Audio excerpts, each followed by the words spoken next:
Velkommen til Stockholm, hvor vi lander 20 minutter før vores tidstabel. Af sikkerhedsmæssige hensyn bedes du beholde sikkerhedsbæltet fastspændt, hold stolryggen og bruger i lodret position, lad tunge elektronisk udstyr forblive gemt væk, som holde flugtvej fri for håndbagage, indtil skiltet med sikkerhedsbæltet er slukket. Vær forsigtig, når du åbner bagagen, så bagagen ikke falder ud. Inden du forlader flyet, kontroller venligst, at du ikke efterlader personlige ejendele ombord. På vej ud af flyet skal du være opmærksom på niveauforskellet mellem flyet og trappen. Rygning er først tilladt i et afmærket rygeområde. Vi håber, du har haft en behagelig flyvning med os i SAS og Star Alliance.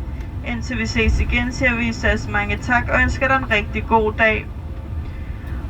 Welcome to Stockholm, where we have landed 20 minutes ahead of schedule arrival.